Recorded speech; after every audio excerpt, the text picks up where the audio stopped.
Bonsoir, nous voici cette fois-ci pour l'économie. Au sommaire des titres, le choix des études supérieures doit se faire en conformité avec la demande et l'éventuel plus vaste marché d'emploi. Mesdames et messieurs, bonsoir.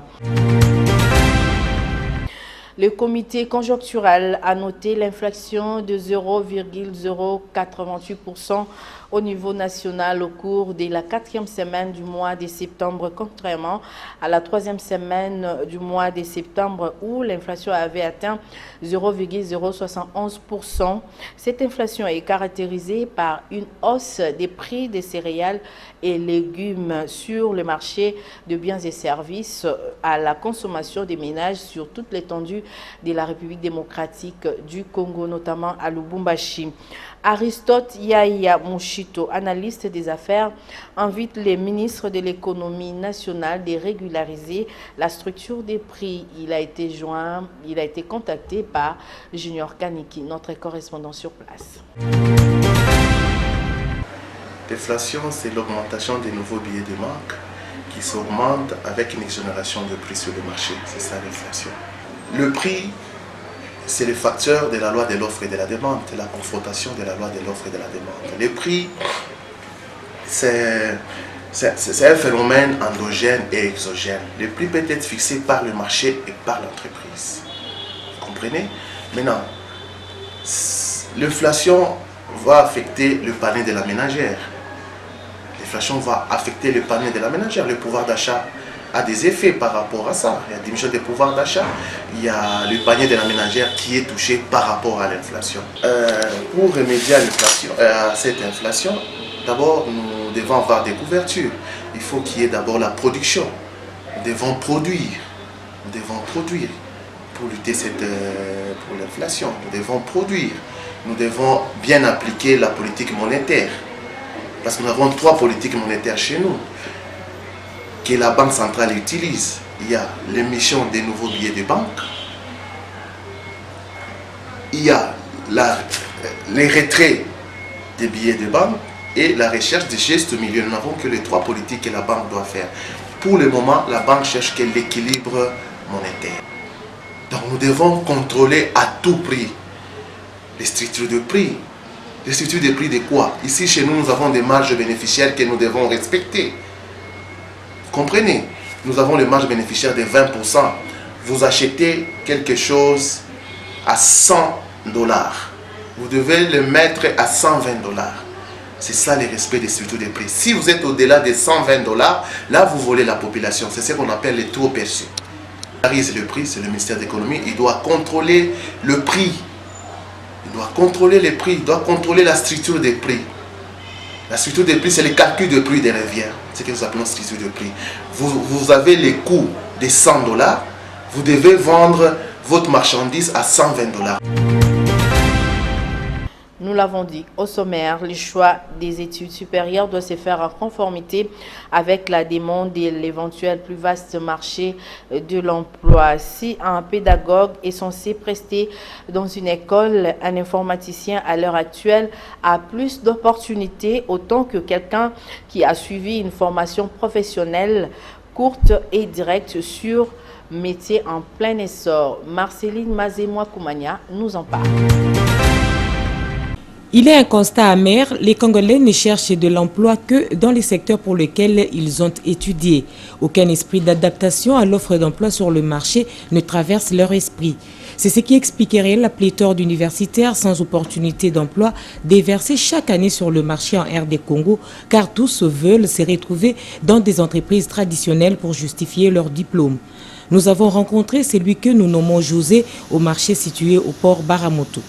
À défaut de trouver du travail pour être salarié, il s'est donné la peine, par curiosité, de se convertir dans un métier capable de l'aider à subvenir dans l'immédiat à ses besoins et à nourrir sa famille en un laps de temps. Il nous conte son histoire. J'ai cherché du travail pendant 2 ans sans succès. J'ai résolu par la suite de pouvoir accompagner un de mes aînés en son lieu de travail.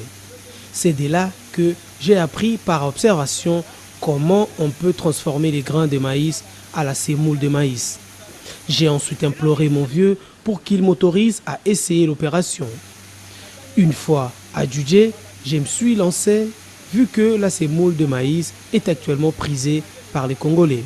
Pour obtenir la semoule de maïs, il faut d'abord décortiquer les grains et pour cela, le bol usuel dit écolo contre 300 francs. Ensuite, il faudra moudre ces grains décortiqués et les clients pour la même mesure déboursent encore 300 francs. Et enfin, l'emballage pour ceux des clients qui n'en ont pas, c'est plus ou moins 500 francs. Et enfin, l'emballage pour ceux des clients qui n'en ont pas, c'est plus ou moins 500 francs congolais. Si j'ai 10 bols, je gagne plus ou moins 6000 francs congolais. Et dire que quand le marché est florissant, j'arrive à faire 3, 4, 5 gros sacs par jour. Faites les calculs. Le soir, je m'en sors avec combien de francs congolais? J'emploie 5 manœuvres au regard de la concurrence. 2 sont largués pour chercher les éventuels clients. L'un s'occupe du mélange et nous sommes à 2 pour exécuter l'opération de transformation. Figurez-vous, j'arrive à payer mes collaborateurs décemment. Je satisfais ma famille, j'épargne et je garde sur moi un peu d'argent des poches. Chers nouveaux diplômés et aspirants aux études supérieures, faites des choix utiles, réels et judicieux, sinon vous allez devenir collectionneur des diplômes de décoration. Pensez-y. Et en ce qui concerne la situation économique du pays, Maître Bienvenu Boumboué, président du parti politique Action concrète pour le changement, nous a donné sa voix. Il a donné son point de vue par rapport à l'analyse qu'il fait suite à l'économie nationale dans cette période de la pandémie de Covid-19. Le pays va mal sur tous les plans. Non seulement sur le plan de la santé, mais sur le plan économique, sur le plan politique, dans tous les secteurs, le pays va très mal. Et nous, à l'ACC, nous estimons, pour que nous puissions résorber toutes ces crises, il nous faut d'abord commencer par refonder l'État. Parce que l'État n'existe plus, madame. Suivez mon regard. Comment voulez-vous, dans un pays des hommes civilisés, pas un pays des australopithèques, que des groupes armés puissent surgir quelque part dans la deuxième ville du pays et que le gouvernement en place puisse garder un silence radio? Ce n'est pas normal, madame. Sur le plan de la santé, comment la pandémie a été gérée? Madame, ça laisse à désirer. Et on a comme l'impression que la pandémie n'était qu'une vaste blague ou alors une escroquerie d'État, ce qui n'est pas normal. Alors que sur d'autres cieux, nous voyons le gouvernement puisse prendre les taureaux par les décors pour pouvoir régler le problème. Au Congo, on semble balbutier. C'est ce qui montre que l'État a disparu. Et donc, il faut d'abord commencer par les refonder. Mais le nouvel État qu'on va les refonder, madame, l'ACC vous propose un État qui va se baser sur le fédéralisme comme mode de gouvernance politique et administrative et le libéralisme comme forme de gouvernance économique. Parce que nous avons essayé toutes sortes d'idéologies, de formes d'État, ça n'a pas marché. N'ayons pas de la honte à changer. Parce que nous constatons à travers le monde, la plupart des pays qui se développent très rapidement ou qui sont au sommet sont des États fédéraux. Je vous citerai le cas du Nigeria en Afrique, de l'Allemagne en Europe et plus naturellement des États-Unis au niveau de l'Amérique du Nord. Il nous faut un État fédéral à économie libérale. Cela nous permettra de pouvoir redonner l'espoir aux Congolais. Parce qu'il n'est pas normal, madame, que l'histoire du Congo puisse continuer à être racontée dans des parties satiriques des journaux.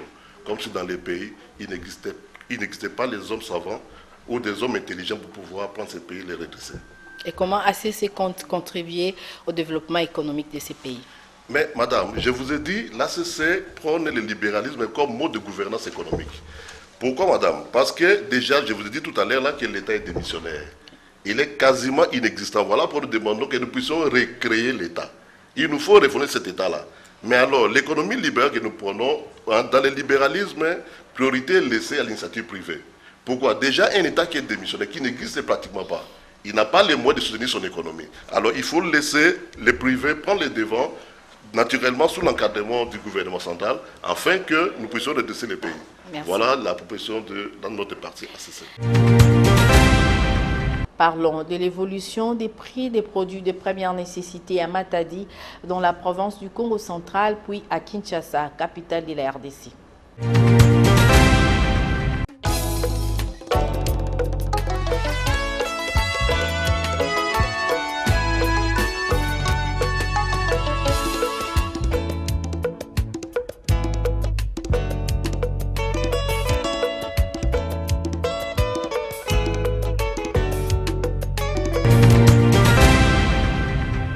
taux d'échange de ce mardi 29 septembre 2020 à Kinshasa, $1 américain vaut 2000 francs congolais et $10 américains valent 20 000 francs congolais.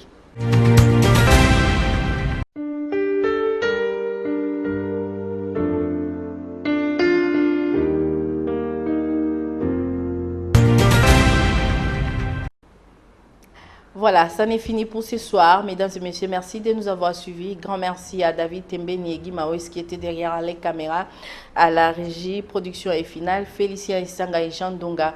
Merci à vous de nous être fidèles. Le prochain rendez-vous pour l'économie, c'est les vendredis. D'ici là, portez-vous bien et surtout restez branchés sur le programme de la chaîne des références Antena. Au revoir.